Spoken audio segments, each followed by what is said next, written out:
शादी के 12 साल बाद पति ने अपनी पत्नी को उसके हाल पर छोड़ दिया। रिश्ता बच गया, लेकिन सिर्फ कागजों पर पति और बेटे का साथ रहा है। आखिर क्यों? यह सवाल सिर्फ भावनाओं का नहीं है, इसका उत्तर छुपा है कुंडली के गहरे विश्लेषण में। यह एक धनु लग्न की कुंडली है। लग्न में शुक्र स्थित है, लाभेश होकर शत्रु राशि धनु में बैठा है। यह संकेत करता है कि शादी के बाद पत्नी का व्यवहार विरोधाभासी या शत्रु जैसा हो सकता है। यही कारण बना वैवाहिक जीवन में तनाव, टकराव और अंततः दूरी का। धनु लग्न में शुक्र षष्ठेश और लाभेश होता है। इसका अर्थ है कि शुक्र इस लग्न में लाभ और हानि दोनों का प्रतिनिधित्व कर सकता है। लग्नेश बृहस्पति अपनी ही राशि मीन में चतुर्थ भाव में है। एक ओर यह शुभ संकेत है, लेकिन चतुर्थ में राहु के साथ बैठने से चांडाल योग बनता है, जिससे मानसिक अशांति, अस्थिरता और पारिवारिक असंतुलन बढ़ जाता है।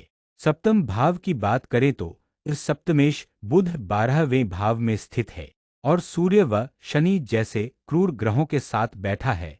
इस पर गुरु और राहु की दृष्टि भी पड़ रही है, जो स्पष्ट संकेत देते हैं कि दांपत्य जीवन में निरंतर संघर्ष और थकान बनी रहेगी। नवमाश कुंडली में भी शुक्र और बुध दोनों पीड़ित हैं और यही दर्शाता है कि शादी के बाद संबंधों में मधुरता की कमी और टकराव की स्थिति बनी रहेगी। 2013 में शादी हुई, 12 साल तक यह रिश्ता किसी तरह टिकता रहा, लेकिन अब स्थिति यह है कि पत्नी उसी बंगले में रह रही है और पति अपने माता पिता के घर चला गया है। पिछले 4 वर्षों से पति अंदर ही अंदर टूटता रहा।